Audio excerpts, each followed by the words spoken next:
إلى Nabi Muhammad Mustafa Rasulullah sallallahu alaihi wasallam wa kafatil anbiya wal mursalin li jamil muslimin wal muslimat wal mu'minin wal mu'minat wa khususan ila hadrati Asy-Syaikh Daud Al-Qatani wa Imamul Ghazali sya'lillahi lahumul Fatihah.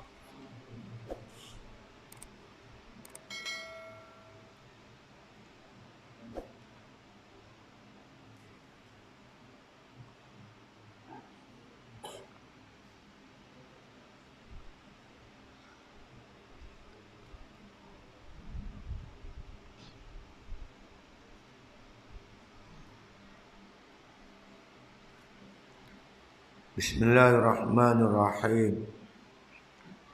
Alhamdulillahi Rabbil Alamin. Wassalatu wassalamu ala asyrafil anbiya wal mursalin wa ala alihi wa sahbihi ajma'in. Qala musannif rahimallahu ta'ala fi kitabih. Dan adapun isti'jal, yakni menuntut segera, maka bahawasanya perkara yang meluputkan dia bagi segala yang dimaksudkan kebajikan, yang menjatuhkan dia di dalam ma'asi, dan bahawasanya daripadanya nyata kebinasaan yang 4 perkara. Ini penyakit hati yang ketiga. Mula-mula itu ni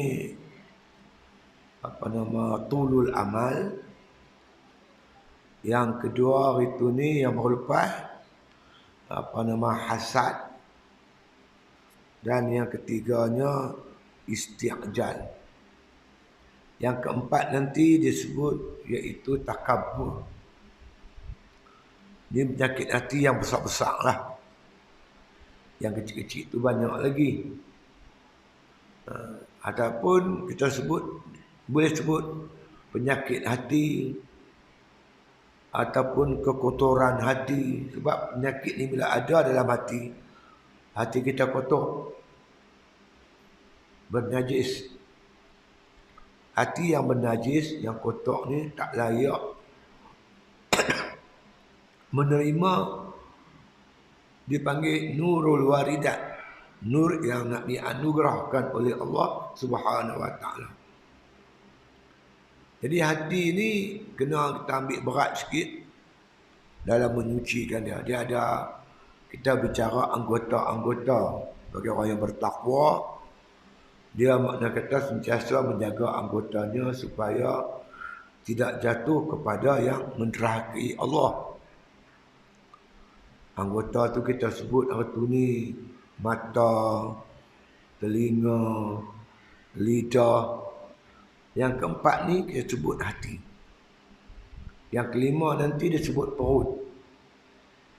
Ni 4 anggota ni kena jaga elok-elok supaya sentiasa mematuhi perintah Allah Ta'ala, menjauhi sungguh-sungguh larangan Allah Ta'ala. Ini sifat orang yang bertakwa, sentiasa menjaga anggotanya. Anggotanya yang 5. Mata, telinga, lidah. Ini untuk bicara bab hati. Yang keempatnya perut. Bila dia dapat pelihara 4 anggota ni, 5 anggota ni, baru dia dapat beribadat dengan sempurna kepada Allah Subhanahu wa taala. Kerana anggota yang buat maksiat ni dia tak mampu buat taat. Itu masalah kita. Mata yang tengok maksiat dia tak mampu untuk melihat Al-Quran. Hang tak salah hafal Quran ke apa ke, tapi kalau mata tak jaga, memang tak boleh. Dan tak jaga anggota semua ni, kita takkan dapat kemanisan ibadat. Ibadat tu tak manis, tak lazat. Dia untuk dapat kemanisan ibadat, dia kena jaga mata, telinga, kaki semua ni. Ni kita bicara bab hati. Hati ni dia lebih payah lagi. Sebab penyakit dia, bila kena penyakit, nak ubat payah. Seperti orang yang isti'jal, orang yang hasad, orang yang takabur, orang yang tulul amal. Ubat dia payah. Sukar nak ubat. Sebab dia penyakit dalaman.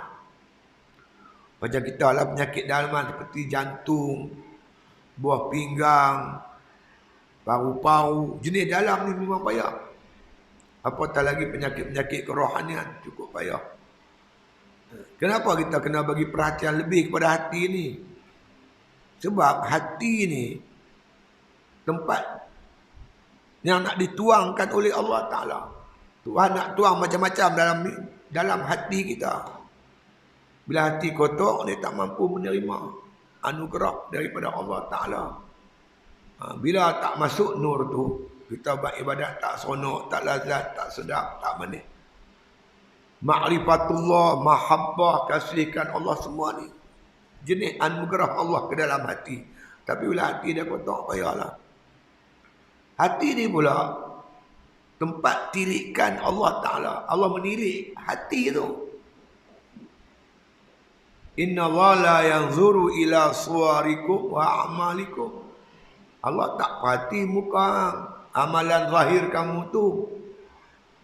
Walakin yanzuru ila qulubikum. Tapi yang Allah perhati hati tu. Hati tu tempat nak Tuhan tengok hati kita. Imam Ghazali kata, bayangkan.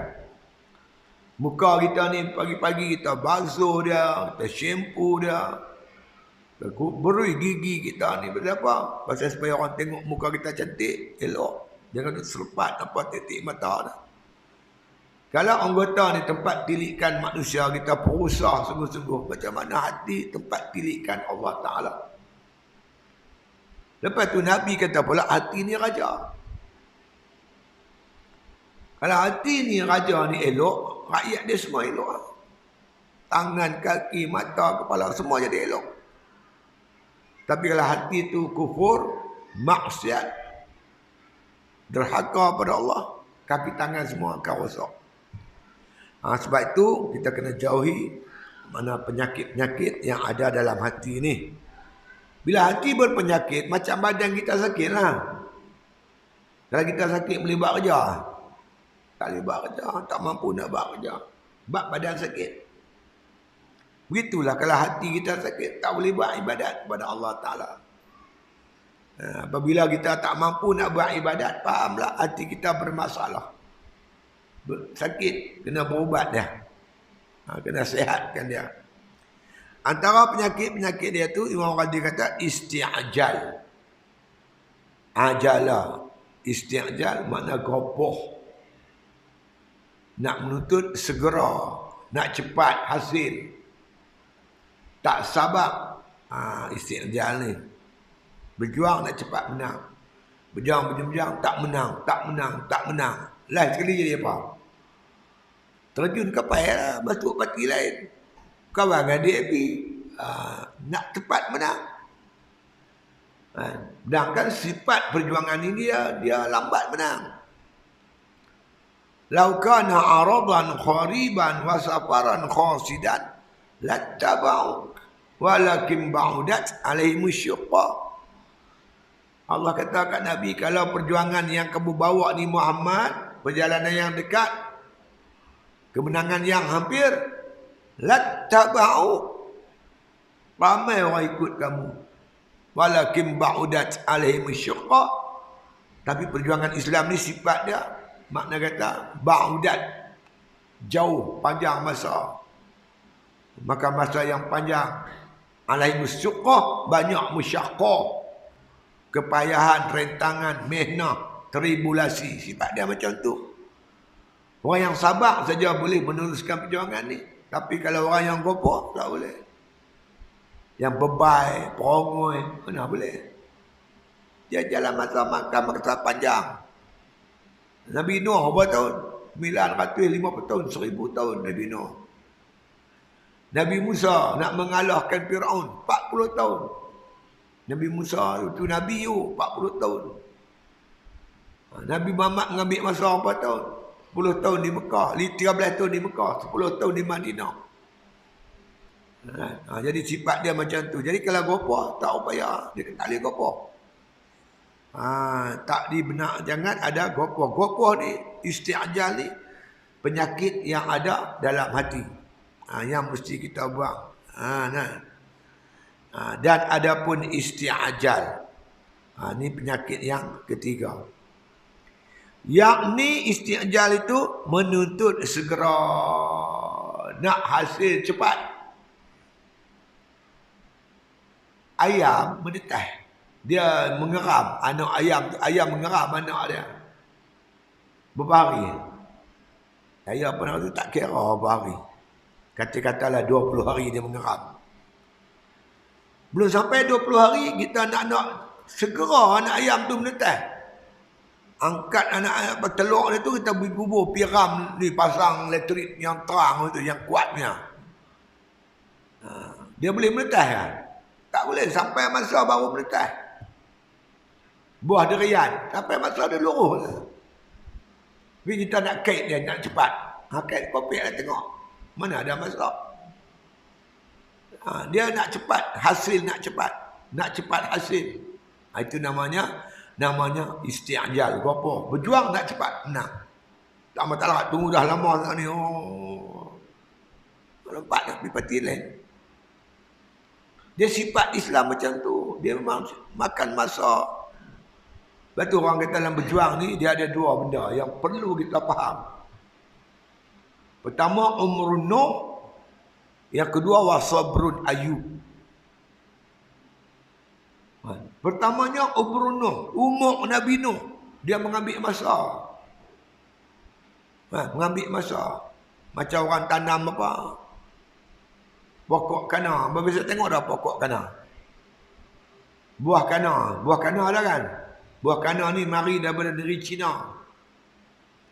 Dulu-dulu lah ni tak tahulah. Dulu-dulu ni buah kana ni dia buat dalam balang. Dia buat jeruk. Manis. Ada juga buah kana yang dia buat kering. Dia bubuh dalam apa? Dan kertas tu. Dia pulas-pulas. Satu gulung tu ada 3 biji. Itu nama buah kana. Saya biasa tengok buah kana, tapi pokok kana tak pernah tengok. Pokok kana ni cuma tumbuh di negeri Cina. Tumbuh di negeri Cina. Saya baca satu artikel tu, betul tak tahu. Dia kata pokok kana ni, kalau kita tanam dia, bila umur dia matang 100 tahun, baru dia boleh berbuah. Tanam hari ni, 100 tahun akan datang, baru buah. Kita yang tanam, kita pun tak boleh makan. Mana ada orang umur 100 tahun? Bahagia ya, boleh. 100 tahun, orang lain pun dah ada. Mak dia beranak-beranak, terus tanam. Umur dia 100 tahun, dah ambil buah. Kebanyakan, boleh katakan orang yang tanam pokok kana ni, dia sendiri tahulah, aku tak boleh makannya. Habis dia tanam untuk apa? Aku tak makan tak apa, tapi anak aku boleh makan. Hasil pokok yang aku tanam. Tu betul. Bukan kita tanam hari ni, kita nak makan hari ni. Kita berjuang macam tu lah. Mungkin kita tak dapat lihat hasil perjuangan kita. Tapi anak kita, cucu kita, zuriat kita boleh makan hasil perjuangan kita. Kita berjuang. Mungkin kita tak dapat rasa nikmat Islam. Mungkin besok ni anak cucu kita dapat merasai nikmat keadilan Islam. Ni dah, kita berjuang hari ni, kita nak makan hari ni. Kenyanglah anak cucu hang mampu. Raya-raya, mewah, kereta banyak, pangkat besar, duit banyak. Hanglah kenyang. Anak bini hang ni anak cucu hang tu. Lepas tu kita berjuang untuk orang akan datang. Mungkin hari ni kita tak dapat hasil dia. Itulah sifat perjuangan Islam. Dia punya sifat dia macam tu. Perjuangan Nabi SAW. Kita hari ni rasa nikmat Islam yang Nabi bawa. Cuba orang tua dulu, orang sahabat-sahabat tak berjuang. Kita jadi apa? Kita tak dapat rasa nikmat Islam. Hari ni tak, hari ni berjuang, hari ni nak kenyang. Nak jadi itu, jadi ni. Itu yang harus biru. Sebab itu, jangan ada isti'jal. Gopoh. Nah, ada pun isti'jal, yakni menuntut segera, nak cepat hasil. Maka bahwasanya perkara yang isti'jal ni perkara yang meluputkan dia bagi segala yang dimaksudkan kebajikan. Apa-apa kebajikan, kebaikan yang kita tuntut, tak boleh ada isti'jal. Kalau ada isti'jal, gopoh, menyebabkan apa yang dituntut luput, tak dapat. Apa pun tak dapat. Kita nak buat buah hulu, nak cepat masuk. Kuih laju-laju. Sopit habis-habis laju. Ambil terus, bubuh. Karan biak. Kuat. Mana dia masak? Dia jadi hangit. Hitam. Habis rosak. Mesti sederhana. Pukul pun elok-elok. Jangan terlampau laju. Bakar pun dengan kepanasan yang tertentu. Sanggup tunggu hasil. Umrun Nuh, kata ulama, perlu umur Nabi Nuh, masa yang panjang. Kemudian wasabrun Ayub, kena sabar untuk mendapat hasil. Kita buat kerja ni, yang pertamanya kena betul cara, yang keduanya kena sabar banyak. Jangan gopoh, sabar. Gopoh tak boleh. Kita tanam mempelam, hari ni tanam, hari ni nak berbuah. Tak boleh. Tanam hari ni, tunggulah 3-4 tahun akan datang, baru dia berbuah. Jadi kena sabar menunggu hasil. Bukan hari ni tanam, hari ni tumbuh, hari ni berbuah, hari ni makan hasil. Bukan macam tu. Hari ni tanam, tanam tu kena tahu cara pula. Orang tua kata, kalau tanam durian atas bukit, tanam mempelam dalam bendang. Baru betul cara. Buat kerja kena betul. Jangan tanam durian dalam bendang. Hang tanam durian dalam bendang, isi dia tu jadi berayak. Dia tak sesuai. Durian atas bukit sesuai lah. Nak buat kerja ni kena tahu cara. Dengan ada ilmu. Satu. Yang kedua, kena sabar untuk dapat hasil. Lepas tu dia ada strategi macam Doktor Ustaz Mustafa masyhur. Macam mana kita nak tarik orang kepada dakwah? Bukan terus pergi boleh rentak-rentak begitu, tak boleh. Kena sabar, tengok dia betul-betul pelan-pelan, dekati dia. Terdekat dengan dia. Macam uncle kita Somad ni apa? Saat ni. Ustaz apa nama ustaz tu, tengok dia dekat macam mana. Pergi dekat-dekat, sembang elok-elok. Dan teknik dakwah ni, yang pertamanya kena pecahkan tembok kita dengan dia. Jangan ada gap. Jangan ada pemisah.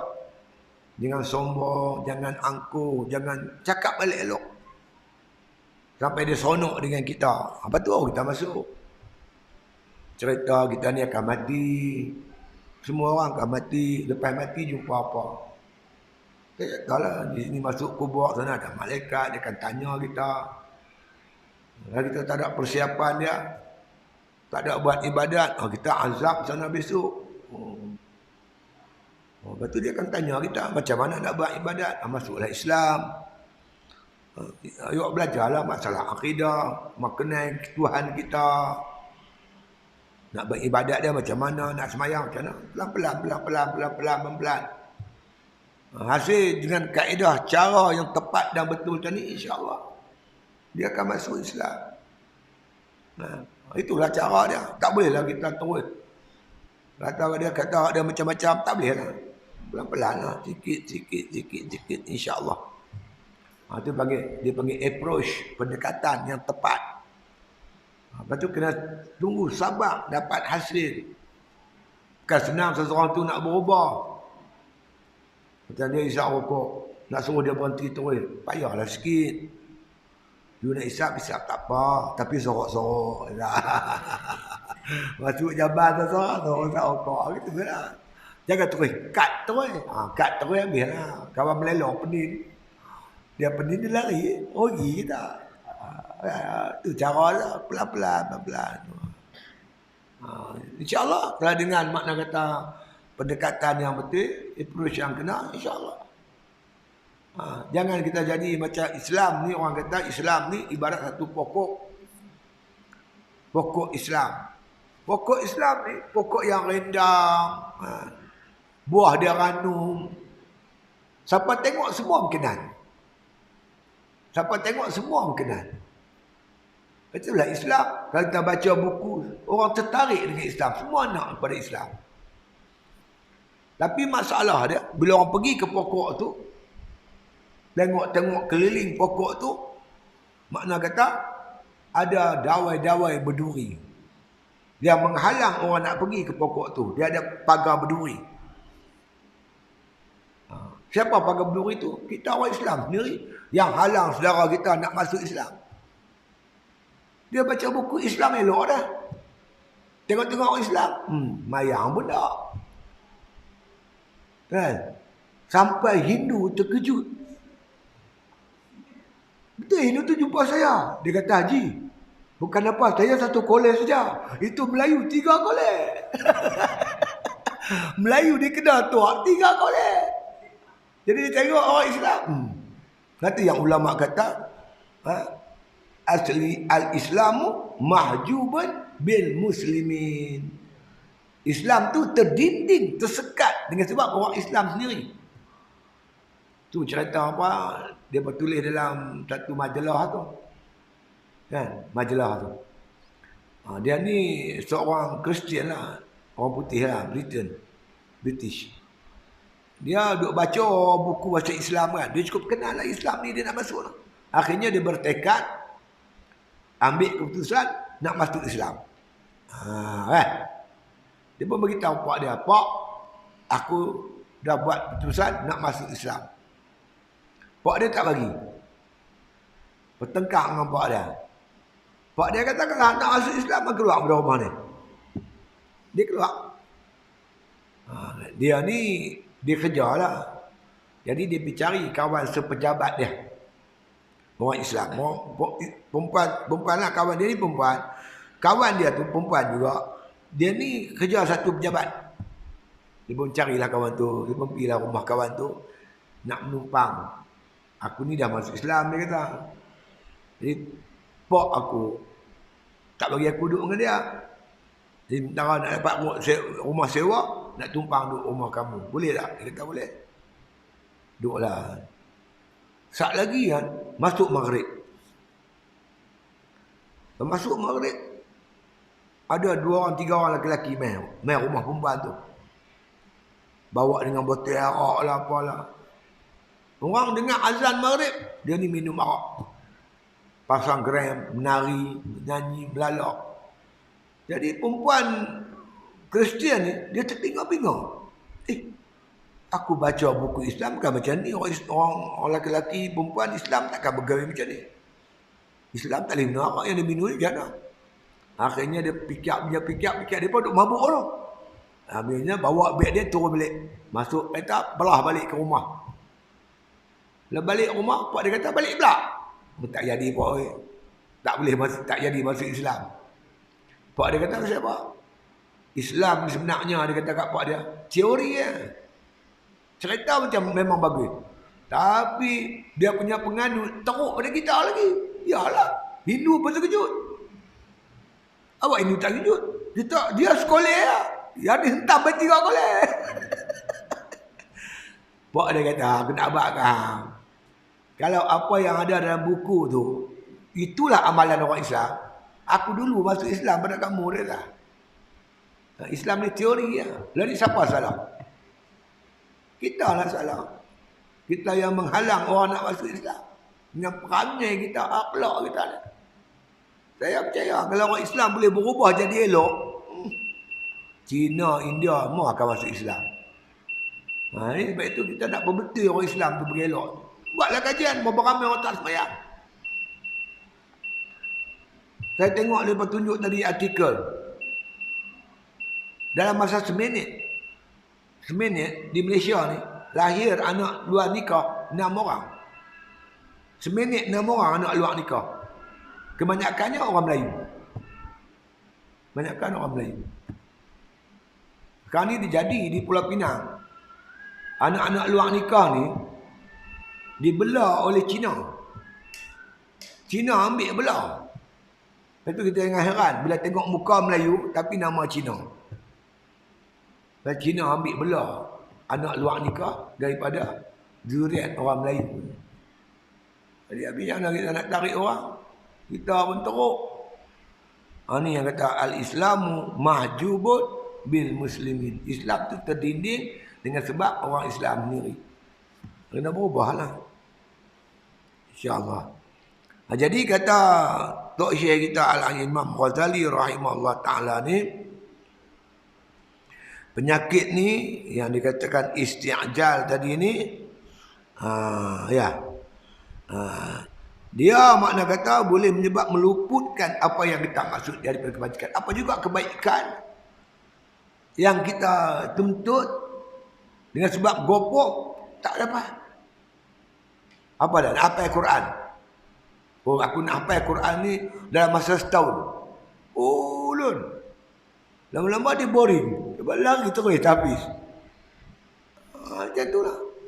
Steady ikut susunan. Pelan-pelan. Tak apa sehari tak dapat semuka pun tak apa peringkat awal. Mungkin dapat tengah muka atau suku muka peringkat mula. Tu naik sikit tengah muka. Naik sikit 3 suku muka. Mungkin kita duduk sini, kita mengaji tahfiz setahun baru dapat semuka sehari. Gitu. Bila kita dapat pula mana sabak sehari semuka, yang sabki tu, yang baru kita hafal tu, nak kena ulang balik. Gitu juga yang manzil tu, yang lama kita baca tu, nak ulang balik. Semua ni memerlukan kesabaran. Tak boleh. Ibu bapa jangan force anak-anak. Jangan force. Ikut kemampuan dia. Ni mak bapak pun satu. Nak cepat anak dia habis. Jadi dia satu tekanan pada budak pula. Satu tekanan bagi dia. Itu pun masalah juga. Jangan kopong. Kerana manusia ni tak sama. Orang ni macam ni. Orang ni tahu macam ni. Mana ada sama? Tak sama. Kemampuan yang diberi oleh Allah. Taklah kita ibu bapa janganlah kopong. Nak kopong pergi mana? Tak apa. Dia hafal dalam masa 10 tahun tak apa. Biar dia 10 tahun. Apa masalahnya? 5 tahun ke 7-8 tahun lantak pergi ke dia lah. Dia nak hafal. Berapa tahun pun. Duk sebut habis cepat di mana. Jadi maknanya jangan gopoh. Apa juga kebaikan yang kita cari, kebajikan yang kita tuntut, takkan dapat hasilnya kalau dengan sebab kita gopoh. Isti'jal tadi tak dapat hasil. Ya, itu dia. Yang menjatuhkan dia di dalam ma'asi, maksiat. Tuntut tak dapat, akhirnya kecewa, patah balik jalan lama. Patah balik cara lama. Tak boleh itu, sabar. Ada kawan-kawan yang mai jumpa, salah dia juga. Dia masa kahwin, dia tak pilih wanita yang menutup aurat. Dah macam mana dia tu mengaji, dia dapat hidayah dulu pada isteri dia. Jadi dia tu okey kan, ada rajin sembahyang apa, isteri dia slow. Paksa isteri dia cepat itu. Dia kata nanti pelan-pelan. Perempuan ni dia dijadikan oleh Allah daripada tulang rusuk Nabi Adam. Tulang rusuk ni dia bengkok. Kalau kita biak dia, selama-lama dia bengkok. Kalau kita gopok, kita kepak dia bertegak cepat, dia patah terus. Pelan-pelan. InsyaAllah, sikit. InsyaAllah dia akan berbetul. Dia akan jadi elok. InsyaAllah. Berkat kesabaran tu, insyaAllah. Banyak orang kawan jadi macam tu. Saya nasihatkan, kata pelan-pelan, insya-Allah, jangan gopoh. Lama-lama insya-Allah dia akan mengikut. Apa-apa kebaikan dia benda kebajikan, bila kita nak buat, perlu kepada kesabaran. Jangan gopoh. Gopoh tak boleh. Itu dia. Dan bahawasanya daripadanya nyata kebinasaan yang 4 perkara. Sebab gopoh ni jelas, nyata ni jelas, terbukti akan makna menghasilkan kerosakan. Paling kurang ada 4 perkara yang rosak, merosakkan kita. Pertama, bahawa menyahaja orang abid akan martabat di dalam kebajikan dan menuntut istiqamah dan bersungguh-sungguh, maka terkadang bersegera akan mencapai akan dia, dan tiada yang demikian itu waktunya. Maka ada kalanya bahawa lumpuh dan putus asa dan tinggalkan akan ijtihad, maka diharamkan demikian itu manzilahnya.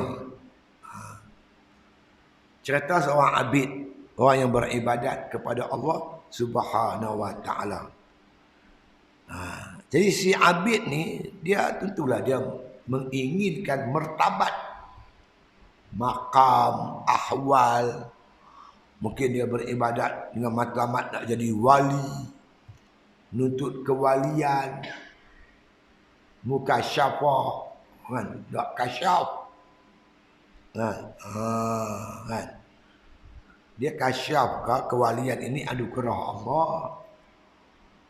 Dia beribadat-ibadat tak dapat makam waliullah, tak dapat kasyaf.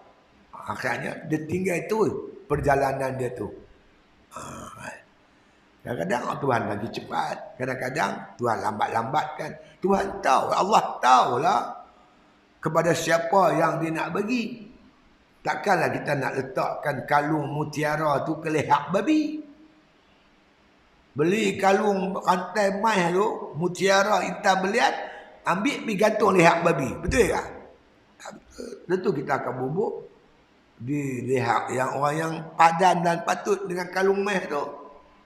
Apatah lagi Allah Ta'ala nak letakkan makam-makam martabat hamba dia. Dia tahulah kat siapa dia nak bagi.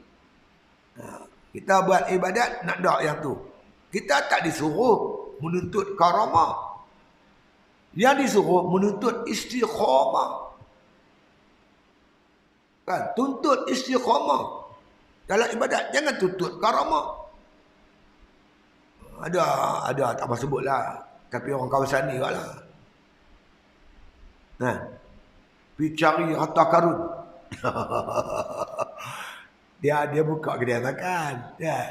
Kata-kata dia buka kedai makan. Saya, ialah kita sibuk jarang sekali pergi kedai dia. Pergi kedai dia. Selalu tu kalau kita tom yam sup, bihun tom yam. Dalam tu ada udang lipat, udang besar tu, ada soto, macam-macam ada lah. Sekali pergi, udang lipat dan seketui. Lain lepas pun tak ada. Awak sampai tangan ni? Tak tahu lah Ustaz. Tokek kami dia kata duk pergi cari harta karun. Nak kaya segera, pergi cari harta karun. Setan ni pandai. Nampak harta karun tu naik tau. Tak dapat dah ni. Tak dapat juga. Pergi cari pula tu di Pahang lah. Dia pergi sampai Nusa Bak-Wanam. Ni nak kaya cepat. Baik yang jual kacang putih lagi bagus. Dia ayak tepu. Padahal bicara harta karun, duit habis banyak. Untung kedai toyam semua pergi kat tu. Lama-lama, bicara lain tak jadi, berhenti cari harta karun. Nak segera kaya. Bukan cara macam tu.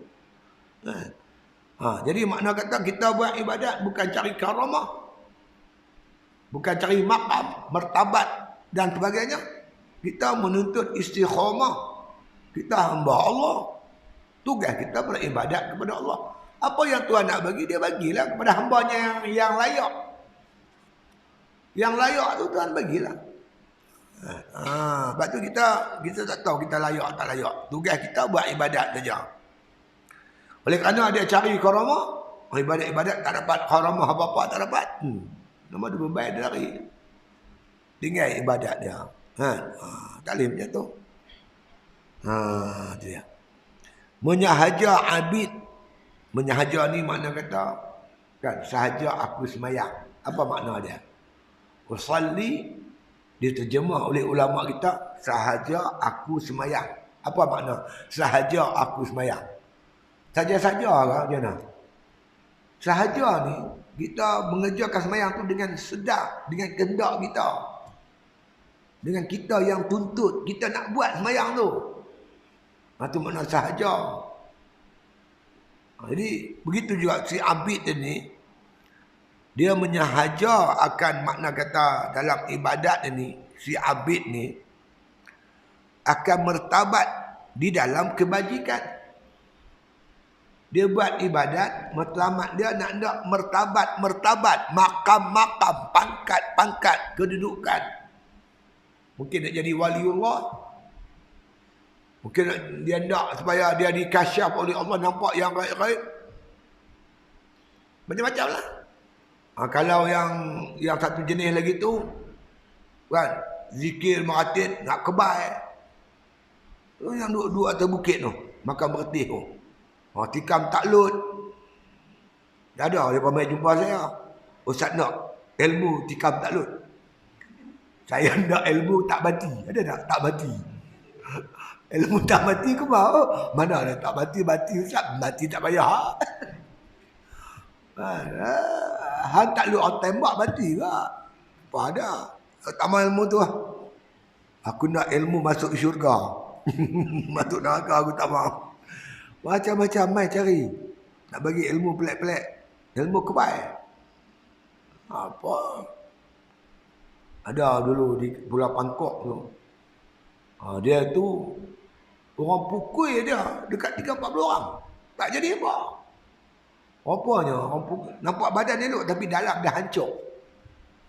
Dalam tu habis rosak. Nampak luar je elok. Dalam rosak habis. Tu ilmu kebaik. Apa ilmu tu? Kebaik. Aku nak kebaik iman, ada ilmu kebaik iman. Kebaik iman tak ada. Tak apa. Jadi dia kata abid ni dia nak martabat dalam kebajikan. Kebajikan yang dia buat, dia nak martabat ni, martabat ni. Dan menuntut istiqamah dan bersungguh-sungguh. Dalam dia beribadat ni dia nak istiqamah. Sungguh-sungguh ijtihad. Bangun malam, puasa sunat. Kan? Kalau bulan Syakban, Ramadan. Bulan Rejab, Syakban, Ramadan. 3 bulan tu strict. Mai puasa 6. Puasa 6 lagi. Isnin Hamil. Sungguh-sungguh. Makan dia pun sikit. Tak makan banyak. Baca Quran hari-hari. Meratib. Sehari sampai 3-4 ribu. Bersungguh-sungguh dalam ijtihad dia. Maka terkadang bersegera akan mencapai akan dia. Kadang-kadang dapat. Berkat kesungguhan dia, ijtihad dia, Tuhan bagi ke dia. Dan Allah bagi dia macam-macam martabat. Mana tu ada setengah boleh berjalan atas air, boleh terbang di udara ada. Setengahnya jadi wali abdal. Tahu wali abdal? Wali ganti.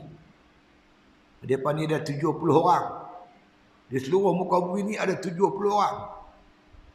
Sebab kata wali abdal, abdal ni badal. Mat badal. Apa baca tak? Mat badal. Apa makna mat badal? Mat ganti. Hamzah tu ganti alif. Dan asalnya mana alif fathah, hamzah sukun. Mana. Jadi alif tu ganti, hamzah tu ganti alif. Jadi mana. Asalnya min. Bila buang alif tu diganti dengan alif, hamzah tu ganti dengan alif, jadi amin. Wazan dia fa'in. Berapa dia? Berapa harakat? 1 alif 2 harakat. Kan? Amin. Tapi kita ni Oh. Imam apa tengok buka radio kan, TV ke hari Jumaat. Kan? Imam okey. Kalau boleh imam amin. Imam betul main makmum oh sampai buruh tak habis. Kacau. Itu namanya mat badal, bukan mat bedal. Mat badal. Kalau wali abdal, wali ganti. Apa makna wali ganti? Sepanjang masa selagi ada umat daripada 70 orang. Kalau mati Allah ganti orang lain. Mati Allah ganti orang lain. Sentiasa 70 orang. Mereka ni bertebaran di pelosok muka bumi Allah Ta'ala. Dia duduk di puncak-puncak bukit. Dia duduk jauh pada orang. Dia tak bergaul dengan orang. Tapi Allah Ta'ala lipat dia di dunia. Dia nak pergi Mekah selangkah lah. Sampai kepada Arafah. Musim haji dia pergi dengan selangkah. Tak ada immigration. Tak ada pasport apa. Tak ada. Dia boleh pergi. Selangkah dia boleh sampai. Allah lipat dunia. Kan? Dia ni ibadat nak jadi wali lah. Wali abdal ke wali apa lah. Kadang-kadang Allah bagi kat dia. Bersegera akan mencapai. Akan dia. Kadang Tuhan bagi cepat dapat. Dan tiada yang demikian itu waktunya. Kadang-kadang bukan waktu yang dia nak. Mungkin Allah bagi lagi cepat. Kadang lewat sikit. Jadi kalau kita gopok nak cepat, tak payahlah. Sabarlah. Fil waqtil ladzi yurid la fil waqtil ladzi turid. Yang Allah bagi tu ikut waktu yang Tuhan nak. Bukan waktu yang kita nak. Macam kita berjuang. Bila nak menang? Allah Ta'ala lah yang tentukan bila-bila. Kita buat kerja aja. Bila menang itu semua kehendak Allah Ta'ala. Tuhan yang maha tahu. Kita mana kita nak tahu. Sebab itu kita sabar menunggu hasil. Macam kita tanam pokok mempelam tadi. Bersabar tunggu hasil dia berbuah. Jangan tak sabar. Kena sabar. Masa nak berbuah, nak berhasil itu ikut kehendak Allah. Fil waqtil ladzi yurid la fil waqtil ladzi turid. Pada waktu yang Allah kehendaki, bukan waktu yang kamu kehendaki. Ada satu orang tu, dia mai jumpa. Dia dah kahwin dah berapa tahun dah. Dah 15 tahun kahwin, tak ada anak. Nak cerai isteri dia. Jangan cerai, dia kata. Kalau pada takdir Allah Ta'ala ada zuriat, insya-Allah ada. Dia kata, doalah pada Allah Ta'ala. Tiba-tiba 1 tahun tu isteri dia mengandung. Berderet. Tiap-tiap tahun pula dah dapat anak. Anak sangat. 5 anak dah. Tiap-tiap tahun 5 tahun dapat 5 anak. Tuan tak bagi. Itu kawan saya seorang tu. Dia orang berwahai. Dia kerja puspakom. Isteri dia kerja immigration. Kami dah lama tak dapat anak. Nak jumpa, nak temu tu jodoh dia tu. Satu hari satu ustaz. Ustaz tu duduk di sana dekat Pendang tu. Tokai apa nama tempat dia di Pendang. Nama dia Haji Yusof. Tuan Guru Haji Yusof. Kan? Di pejabat dia puspakom tu jemput Tuan Guru Haji Yusof tu. Nak buat satu ceramah maulud. Dia sembang-sembang dengan Tuan Guru tu, Tuan kata dia bolehlah tu nak ikhtiar tengok. Bila duduk pergi pulang lah. Pulang buat dia bagi wirid, dia bagi doa. Saya kena kesian. Saya anak ramai. Kawan baik dengan dia. Bila dia tahu saya ada kuliah tu, dia panggil pergi makan nasi rumah dia. Anak kita ramai menyut. Tengok dia perhati anak kita, dia terlihat. Allah, dia tak ada anak. Masa nak semayang, isteri saya masuk bilik dia. Masa dia jemput semayang bilik saya lah. Dalam bilik dia tu, ada ndui, ada patung budak-budak. Ada mainan budak-budak semua ada. Mainan budak-budak, patung, semua ada. Lama tok guru tu nak bagi supaya hati dia tu ingin kepada anak aku tak tahu. Lah ni 3 dah anak dia. Dia selalu kalau dia balik kampung dia balik bawah dia jumpa. Yusri nama dia. Lah 3 dah anak dia. Ni yang nak bercerai apa? Tak sampai jodoh. Tak sampai masa dia. Kalau ada pada azali tu, Tuhan dah takdirkan ada anak, ada lah. Di mana? Jangan gopoh. Tindakan kita jangan gopoh. Sabar. Tenang. Jangan kelang kabut. Apa yang Tuhan takdir, pasti akan berlaku. Tak usah buat macam mana lah. Lepas tu keadaan kita orang beriman macam tu lah. Beriman dengan takdir Allah Subhanahu Wa Taala. Beginilah juga martabat kewalian tadi. Kadang-kadang Tuhan bagi cepat, kadang-kadang lambat. Maka ada kalanya bahawa lumpuh ni lemah dan putus asa. Dengan sebab lambat, apa yang dia tuntut tu tak dapat. Dia lemah, putus asa, cepat kecewa. Pasal apa benda macam ni boleh berlaku? Kerana istiqjal. Kalau dia sabar, dia bergantung, yakin dengan takdir, dia tenang, tak apa. Tak hari ni, besok, tak esok, lusa, tak tahun ni, tahun depan. Berjuang macam tu lah. Tak apa. Tengok baru ni. Orang cakap betul.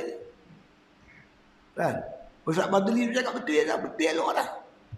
Dia teliti 2-3 kali saya ada ulang dia punya ucapan di parlimen. Dia cakap betul apa? Dia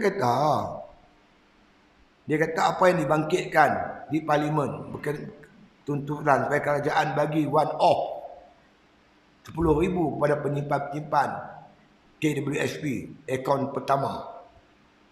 Kan?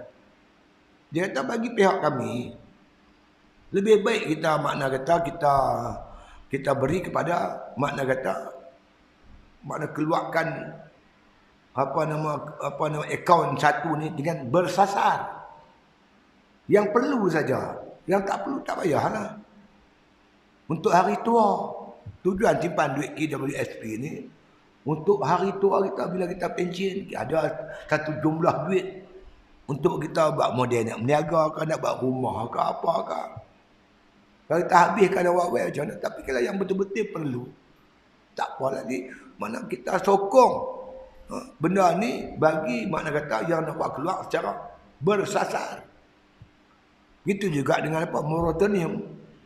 Yang ni, yang bank duk potong. Orang pinjam kereta, sewa, beli kereta kan. Bulan-bulan tu kan. Dulu kat jalan bagi dia 6 bulan. Lepas minta 6 bulan secara automatik. Untuk semua. Dia kata, ni pun bagi kita elok bersasar. Kerana ada kaki tangan kerajaan. COVID ni tak terlibat dengan dia. Gaji dia jalan terus.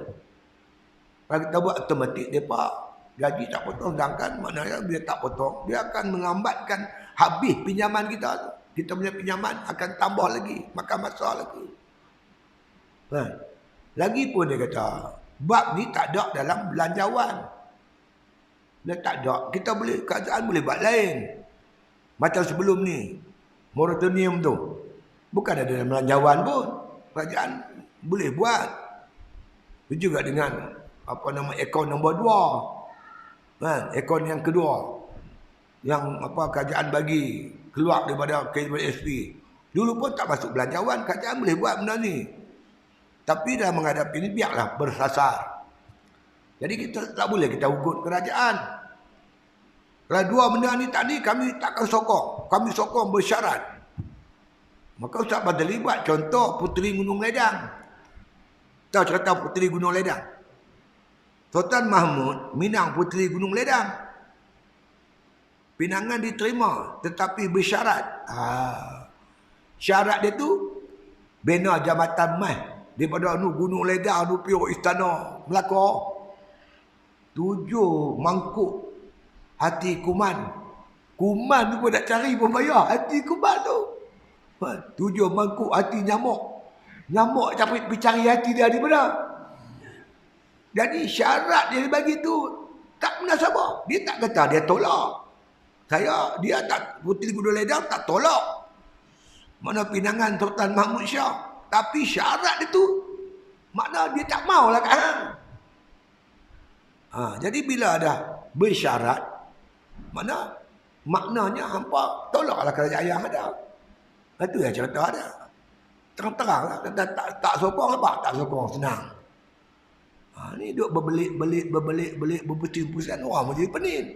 Buat keluar Puteri Gunung Ledang. Mengabak satu dunia. Itu belum bagi Gunung Himalaya. Kalau Puteri Gunung Himalaya lagi pening. Macam-macam dunia ada ni. Semua pakat nak jadi hero. Nak tunjuk aku pembela rakyat. Semua nak tunjuk. Nak jadi hero. Nak tunjuk. Dia apalah hero. Sungguh-sungguh. Menghayati penderitaan rakyat. Saya kalau sebut macam Abid Liu, saya percaya. Abid Liu dia sungguh. Tak ada ayak dia hantar ayak. Tak ada dia hantar. Yang tu sungguh. Yang lain, tak pernah percaya lah apa. Ini semua, tak tahulah. Macam-macam dia ada. Masa ada kuasa, dia pun tak sungguh-sungguh pun. Tak ada kuasa, mengelupak sakat. Sudahlah. Jadi maknanya kita kata, jangan gopoh. Cerita dia begitu. Bila kita nak bersegera, nak dapat cepat. Bila tak dapat, kita berputus asa, kecewa. Dan ditinggalkan akan ijtihad. Dia pun mula tinggal. Bila apa yang dia maksud tak dapat, dia lama-lama cepat kecewa. Lama-lama ibadat dia tinggal terus. Apa Quran pulun, tak habis juga. Lama tinggal terus. Dan Quran pergi mana, dia pergi mana. Tak apa sabar. Tak boleh habis semua. Dapat separuh pun jadi.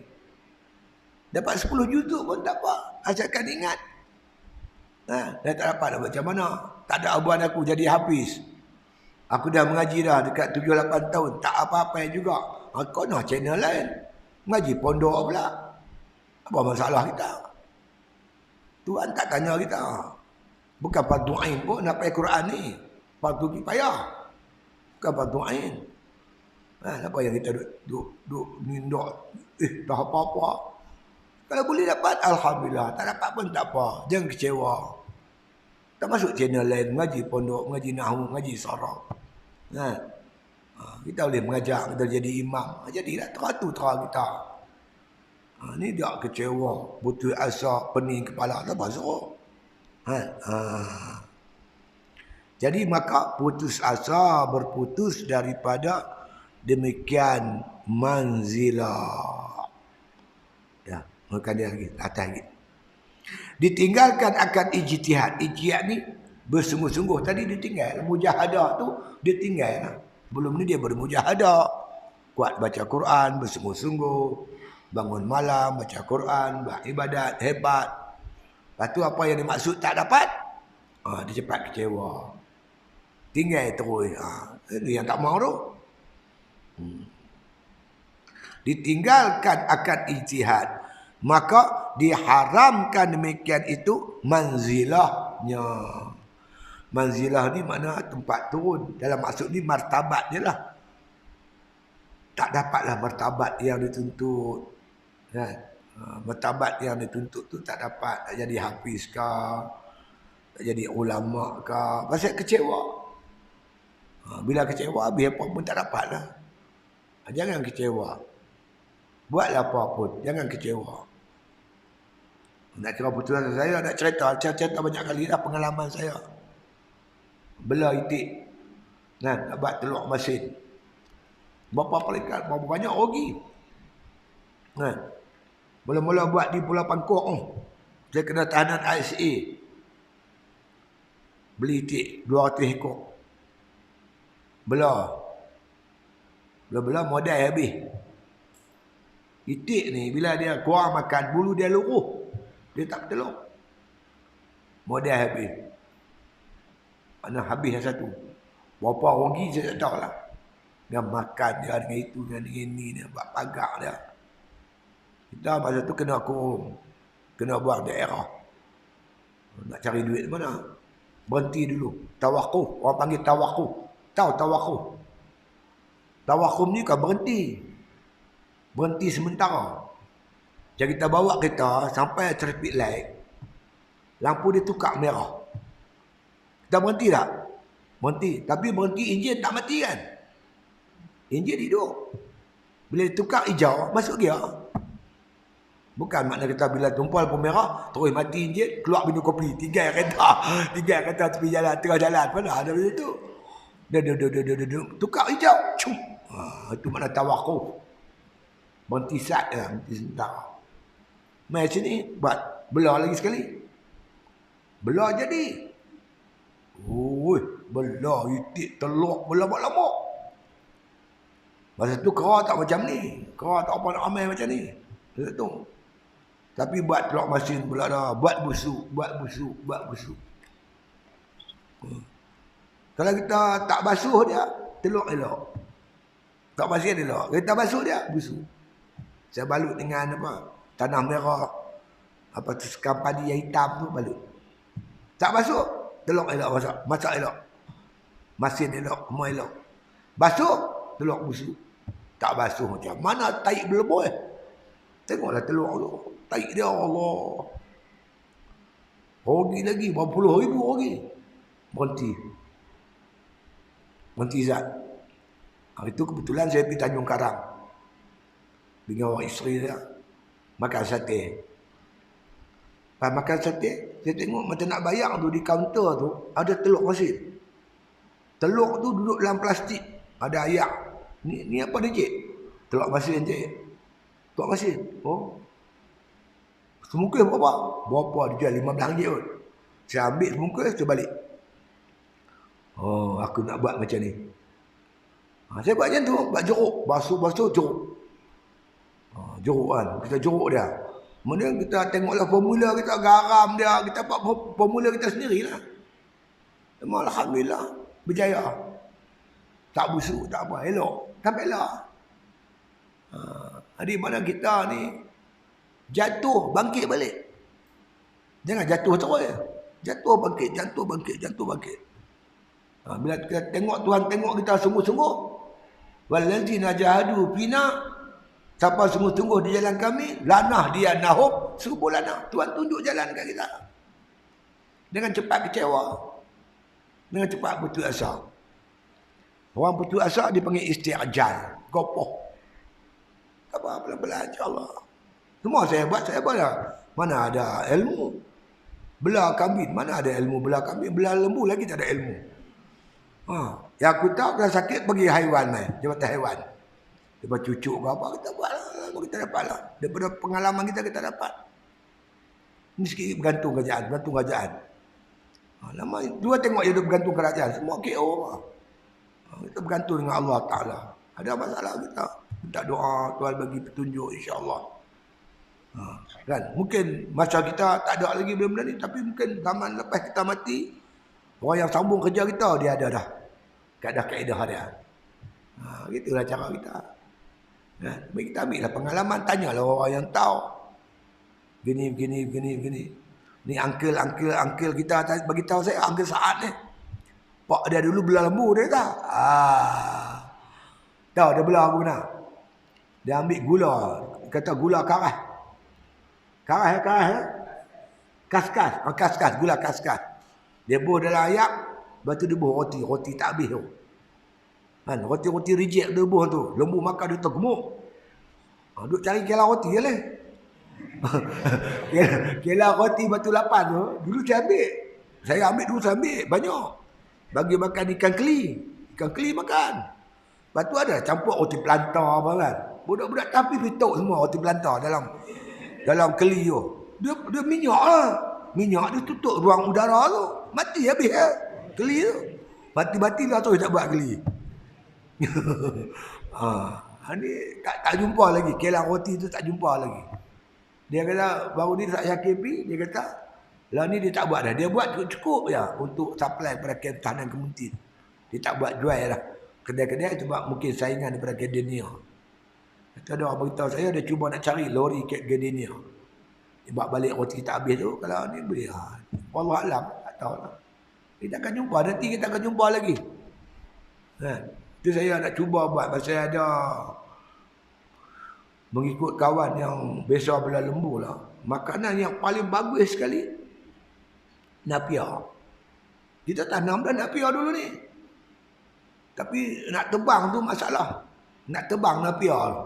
Siapa nak tebang? Bila tanam kita lepas ke ambil lembu.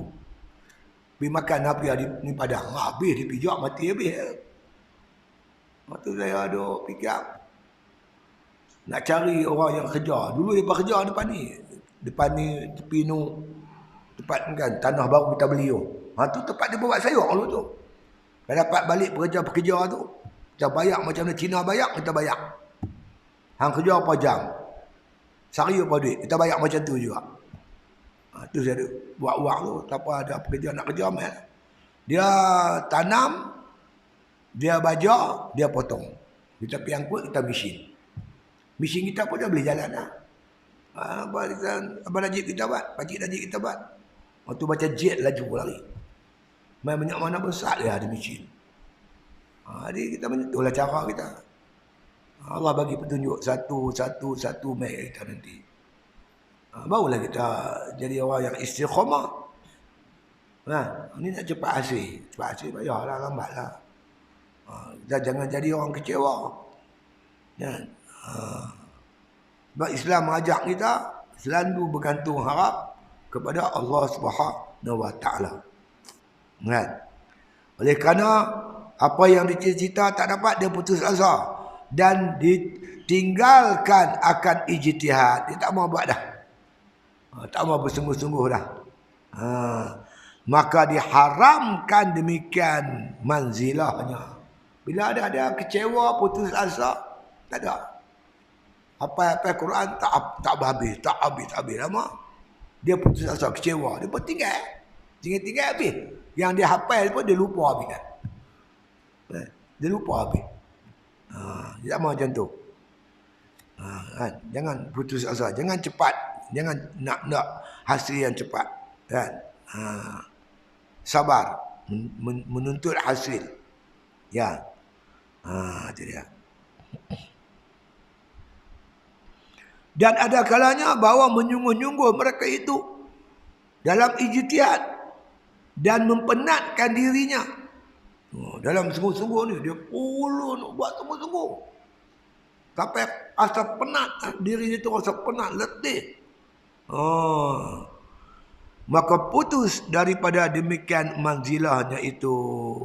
Oleh kerana tak tercapai apa yang dicita-cita, putus, terlepas turun. Banyak kawan-kawan bersemangat lebih. Kawan saya tu, masa kami kena tahanan ICA ni, bersemangat. Tahu dia beli kereta Volvo. Balik dia MD. Dicari sampai Melaka. Kereta second hand. MD. Tahu apa MD? Mandi darah. Kira nak mati syahid lah tu. Sampai kereta dia pun pelit MD. MD ni apa abad? Mandi darah tak? Cik. Kena tangkap. Patah lihat. Kesian. Antara orang yang awal bebas. Dia bebas-bebas nak pergi markah pun takut. Nak pergi masjid pun takut. Pergi surau pun takut. Pergi mancing dia. Sampai mati duduk mancing tu lah. Supaya polis kata dia ni dah pulih. Betul waktu. Jadi orang yang bersemangat ni ramai saya tengok. Semangat lebih. Takut apa? Dia pun makhluk macam kita juga. Kita kena takut kat Tuhan. Demonstrasi bersih polis pegang. Duk lokap 3 hari. Keluar-keluar banyak dia pun. Macam ayam berak kapok. Kawan yang istiqamah steady ya. Itu. Sebab tu kita takut orang yang bersemangat sangat ni. Kadang-kadang dia cepat patah. Ya. Just steady ya. Jangan terlampau bersemangat. Nanti kita takut semangat dengan iman ni kena balance. Semangat mau ada. Iman pun mau ada. Mau balance ni bagi elok. Semangat kita dibina atas keimanan, bukan atas semangat semata-mata. Kalau bina atas semangat, dia cepat patah. Ya. Jadi oleh itu, kata Musannif rahimahullah ta'ala, maka putus daripada demikian manzilah. Apa cita-cita dia, martabat dia tak dapat. Maka antara berlebih-lebih dan berkurang-kurang, yakni bersegera dan berlambatan daripada keduanya. Jadi yang dikendaki di sini, dia tu antara berlebih-lebih dan berkurang-kurang. Lebih sangat pun tak, kurang sangat pun tak. Kita berjalan, laju sangat pun tak, pelan sangat pun tak. Kalau tambah pelan, orang marah pula. Bawa kereta pelan. Orang nak potong tak boleh. Orang marah. Apa pelan sangat ni? Apa menyapa pelan. Macam naik bisikal. Kita ada nak pergi di ceramah ni maghrib. Lah dah pukul 4.30 dah. Nak hambat 7 lagi. Lalu kok sini. Dia bawa lori. Lori kosong kan ada apa pun. Jalan pelan pun. Nak potong tak boleh. Apa lori? Alah dia nak bumper je korak. Pelan sangat pun tak boleh juga. Laju sangat pun tak boleh lah. Dalam kampung ni laju. Langgar budak-budak ke. Jadi pertengahan. Laju sangat pun tak. Pelan sangat pun tak. Begitulah maksud dia. Kan? Jadi maknanya di antara keduanya. Itu maksud berlebih-lebih dan berkurang-kurang. Yakni bersegera dan berlambatan daripada keduanya itu. Jadi antara lambat dan segera, pertengahan. Kan? Kerana agama kita ni, agama Islam ni, dia tak macam Kristian, tak macam Yahudi. Dia panggil wasatan, ummatan wasatan. Umat yang pertengahan. Kan? Kita ni macam apa? Pokok tin. La gharbiyah, la syarqiyah, la ghaibiyah. Tidak ke timur, tidak ke barat. Dia tegak elok. Tak condong ke kiri, tak condong ke kanan. Macam agama Kristian, dia terlampau ke akhirat sangat. Nabi Isa AS dibangkit oleh Allah Ta'ala. Masa yang pendek. Berapa tahun? Yang 4 tahun kot Nabi Isa. Masanya cukup pendek. Dia cuma sempat duk cerita bab akidah lah. Bab syurga, neraka. Dia tak sempat. Nak kahwin pun tak sempat. Jadi mana sebab tu orang Kristian dia banyak ke akhirat. Agama dia banyak cerita bab akhirat. Tanpa condong ke kanan, ke akhirat saja. Satu lagi orang Yahudi. Yahudi ni banyak condong ke dunia. Hari Sabtu Allah tak bagi dia pergi menangkap ikan pun disangkap. Islam tak terlampau ke akhirat, tak terlampau ke dunia. Tengah-tengah. Akhirat pun ada, dunia pun ada. Kan? Kita pertengahan. Begitulah. Tak laju sangat, tak pelan sangat. Itu makna kata tak isti'ajal, tak gopoh. Bersederhana. Kan? Itu dia. Itulah Islam. Jadi berlambatan, bersegera dan berlambatan daripada keduanya itu buah daripada segera. Jadi kita ada istiqjal, bersegera. Jadi makna kata hasil dia boleh merosakkan. Jadi kita ambil jalan pertengahan. Ambil tengah-tengah. Tapi ada juga benda yang patut segera. Rumah terbakar. Budak-budak duduk dalam rumah. Menyerit dulu. Mari kita mesyuarat dulu. Jaga gopoh. Agwilah budak tu. Tu kena cepatlah. Ada tindakan yang perlu cepat. Macam mayat. Mayat kena segar. Jangan kita duduk simpan sampai seminggu. Nak tunggu orang nu balik. Yang hampa ni pun, masa orang hampa sakit, panggil balik, tak mau balik. Bila mati tak suruh tunggu pada Kuala Lumpur menahala berjam-jam. Baru 2-3 hari baru balik. Mana boleh. Mayat kena segera. Hutang kena cepat bayar. Itu makna segera. Kita buat dosa, cepat bertaubat. Kan? Begitu juga kalau kita ada anak gadis. Anak gadis kemudian dipinang oleh seorang laki-laki. Laki-laki tu kita tengok okey. Orang yang bertakwa, orang yang baik, cepat-cepat pergi kahwin. Dia duduk tunang sampai 20-30 tahun.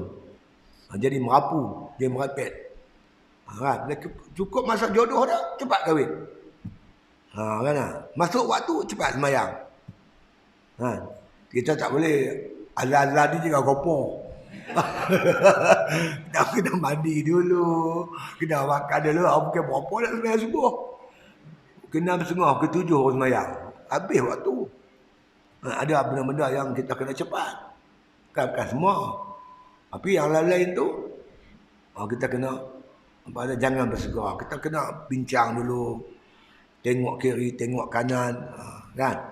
Tapi adalah benda-benda yang perlu segera tu segeralah. Tapi kebanyakannya tak perlu segera. Perlu makna kata berbincang, pandang kiri, pandang kanan. Kemudian kata musannif rahimahullah taala, dan sebenarnya telah diriwayat daripada Nabi sallallahu alaihi wasallam bersabda, ya wallahu alam. Al-Fatihah.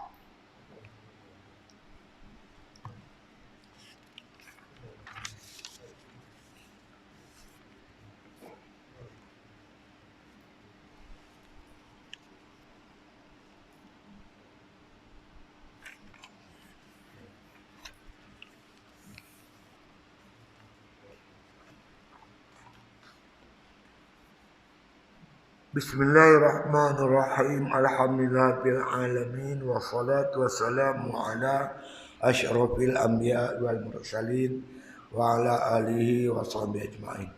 Allahumma rzuqna hubbak wa hubba man ahabbak wa hubba ma yuqarribuna ila hubbik waj'al hubbaka ahabba ilaina minal ma'il barid. Wa sallallahu ala khairi khalqihi Muhammadin wa ala alihi wa sahbihi wasallam walhamdulillah bil alamin.